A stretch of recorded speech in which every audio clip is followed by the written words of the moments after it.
Classique, le Biodici a été construit pour être un intermédiaire entre les producteurs et les personnes qui veulent introduire des produits bio dans la restauration collective. Elle fait organisme de distribution, de commandes, de facturation, de liaison entre les producteurs et les consommateurs. Le besoin de création de cette structure, de cette plateforme intermédiaire, vient de la demande, bien entendu, des producteurs qui souhaitaient avoir un relais entre eux et la restauration collective, et des collectivités territoriales qui souhaitaient introduire des produits bio dans leur restauration en quantité plus importante et qui avaient des problèmes d'approvisionnement. L'objectif global et premier, c'est effectivement d'amener des produits sans pesticides dans la restauration collective, pas de façon occasionnelle, puisque sinon ça n'a aucun impact. Donc c'est de pouvoir mettre une situation où on va pouvoir le faire de façon régulière et en quantité et en qualité.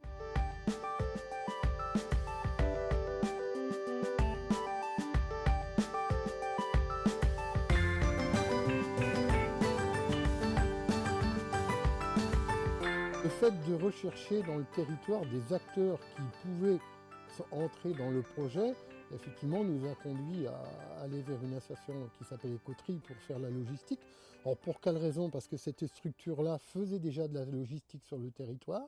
Et l'objet, c'était d'utiliser des outils qui existaient déjà pour réduire les coûts.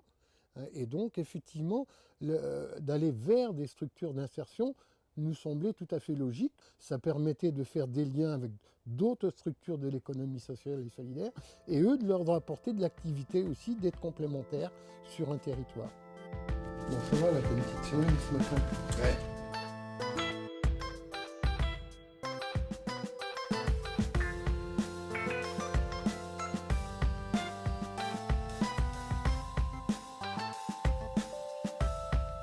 Les difficultés principales on va dire, de fonctionnement, c'est de changer les fonctionnements habituels que les gens avaient. Quand chacun travaillait dans son domaine, chacun avait des modes de fonctionnement qui lui est propre et qui ne prenaient pas en compte la problématique des autres. Si on peut donner un exemple, les cuisiniers, en général, avant, ils commandaient 48 heures avant de consommer le produit. Nous, on leur demande de commander une semaine à l'avance les produits qu'ils vont consommer. Donc ça les oblige obligatoirement à changer leur fonctionnement.